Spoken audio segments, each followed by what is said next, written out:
कब्र की जमीन नहीं खरीदना चाहते तो 29 जून इतवार के दिन पटना के गांधी मैदान में हाजिर हो। जो तुम्हारे बाप दादा ने अल्लाह के लिए वक्फ किया, जब उन जमीनों पे कब्जा किया जा रहा था, उन जमीनों को छीना जा रहा था, तुम क्या कर रहे थे? अस्सलामु अलैकुम, मैं हूँ आपका अपना वली रहमानी और इस वक्त मैं बिहार के सरजमीन पे खड़ा हूँ। आप देख सकते हैं मैं पटना एयरपोर्ट पे हूँ। इसका नाम जयप्रकाश नारायण इंटरनेशनल एयरपोर्ट है।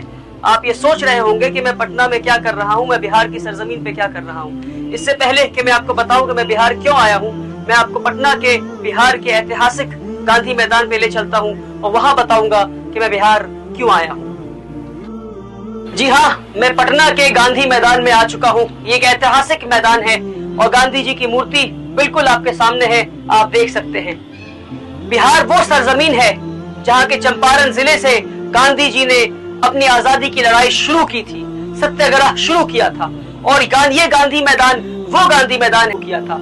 ये वही मैदान है जिस मैदान से 1974 में जयप्रकाश नारायण ने जेपी आंदोलन शुरू किया था, जिस आंदोलन ने हिंदुस्तान की पॉलिटिक्स के रुख को बदल दिया। और आज मैं फिर उसी मैदान में हाजिर हूँ। इमारत शरिया और हज़रत मौलाना अहमद वली फैसल रहमानी साहब के हुक्म पर, उनके हुक्म की तकमील करते हुए मैं यहाँ हाजिर हूँ ताकि 29 जून को जो वक्फ तरमीमी कानून के खिलाफ एक बड़ा ऐतिहासिक प्रोटेस्ट आंदोलन होने जा रहा है, उस आंदोलन में शिरकत करने मैं भी आ रहा हूँ। पूरे बिहार के लोग और पूरे हिंदुस्तान के लोग आ रहे हैं। हम ये उम्मीद कर रहे हैं अब तक का हिंदुस्तान का ये सबसे बड़ा आंदोलन होने वाला है जिसमें 10 लाख से ज्यादा लोग शिरकत करने वाले हैं। जब गांधी जी ने अंग्रेजों के खिलाफ सत्याग्रह शुरू किया था, उस लड़ाई में, उस जंग में हिंदू भी थे, मुसलमान भी थे, सिख भी थे, ईसाई भी थे। गांधी जी के भारत छोड़ो आंदोलन में जो इसी मैदान से शुरू हुआ, उस मैदान में हिंदू, सिख, ईसाई, मुसलमान सारे थे।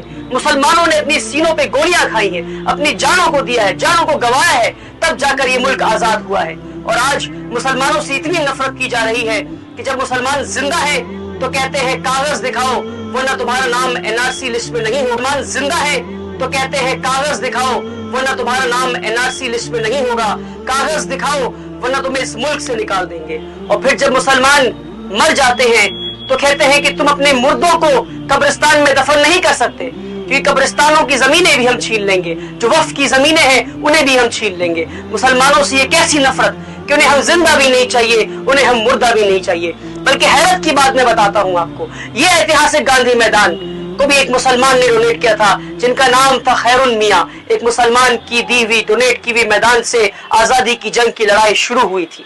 जब से वक्फ तरमीमी कानून लागू हुआ है तब से लेकर अब तक इस मुल्क में कई सारे मदरसों को, मस्जिदों को तोड़ दिया गया है, वक्फ की जमीनें छीन ली गई है और इन खबरों को भी दबाया जा रहा है। बल्कि भी हाल फिलहाल में साक्षी महाराज ने यह तक कह दिया कि मुसलमानों को कब्र की क्या जरूरत है, मुसलमानों के मुर्दा लाशों को जला दिया जाए, उन्हें कब्रिस्तान और कब्र की कोई जरूरत नहीं है। अगर आप अपने बाप की कब्र की जमीन नहीं खरीदना चाहते क्योंकि कब्रिस्तान की जमीनें छीन ली जाएंगी तो 2 गज जमीन भी आपको अपने बाप के लिए, अपने वालिद के लिए खरीद कर उन्हें दफनाना पड़ेगा। अगर आप अपने बाप और अपने बच्चों की कब्र की जमीन नहीं खरीदना चाहते तो 29 जून इतवार के दिन पटना के गांधी मैदान में हाजिर हो, वही मैदान में जहां से आजादी की लड़ाई शुरू की थी गांधी जी ने, फिर से हम हाजिर लगाएं ताकि हम ये कह सके कि हम इस कानून के खिलाफ हैं।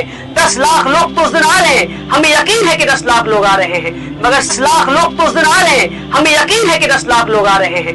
मगर सवाल आपसे ये है कि क्या उन 10 लाख लोगों की फहरिस्त में आपका नाम है या नहीं है? क्योंकि कल क़यामत के दिन जब अल्लाह सवाल पूछेगा कि तुम्हारे बाप दादाओं की मेहनत, खून पसीनों की कमाई हुई पैसों की जमीनों को जो तुम्हारे बाप दादा ने अल्लाह के लिए वक्फ किया, जब उन जमीनों पे कब्जा किया जा रहा था, उन जमीनों को छीना जा रहा था, तुम क्या कर रहे थे? तो उस वक्त आपके पास 2 ऑप्शन होगा। एक ये कि अल्लाह के सामने सर झुकाकर शर्मिंदा होकर आप कहे कि अल्लाह हम बेशर्म थे, हम अपने घर में बैठे हुए थे इतवार के दिन। दूसरा ऑप्शन ये होगा कि अल्लाह जब पूरे हिंदुस्तान से मुसलमान उभर कर गांधी मैदान में हाजिर लगाने आए थे अमीर शरीयत के पुकार पर, उनके हुक्म पर, तो हम भी उन 10 लाख लोगों में शामिल थे। हमारे बाप दादाओं के मेहनत से कमाए हुए पैसों के, उन जमीनों को जो हमारे बाप दादाओं ने अल्लाह के नाम पे वक्फ किया, उन जमीनों की हिफाजत के लिए हम भी गांधी मैदान में हाजिर थे। मेरे भाइयों, हमें समझना होगा कि वक्फ तरमीमी कानून हिंदुस्तानी मुसलमानों के वजूद पर आखिरी हथौड़ा है। अगर हम अब नहीं खड़े होंगे तो कब खड़े होंगे? अगर मेरी वीडियो आप तक पहुंची है तो आपको 2 काम करना है। पहला काम कि आपको ये अहद करना है कि 29 जून को आपको गांधी मैदान में हाजिर होना है अपने पूरे गांव वालों के साथ, जिले वालों के साथ। बस भरकर आप पैसे इकट्ठा करें, सब लोग मिलकर 10-10 बस हर गांव से करें और इस गांधी मैदान में हाजिरी लगाएं। पहला काम। दूसरा काम कि आप खुद भी अपनी एक वीडियो बनाएं और अपने फेसबुक पे डालें, ये कहते हुए कि मुझे अपनी बाप की कब्र नहीं खरीदनी, इसलिए मैं भी गांधी मैदान आ रहा हूं। मैं ये चाहता हूं कि मेरे वीडियो के बाद 1 लाख मुसलमान, कम से कम 1 लाख मुसलमान अपने फेसबुक पर ये कह के डाले कि मैं भी गांधी मैदान आ रहा हूं 29 जून को हजरत अमीर शरीयत की पुकार पर, ताकि हम वक्फ की जमीनों को बचा सके अल्लाह की रजा के लिए।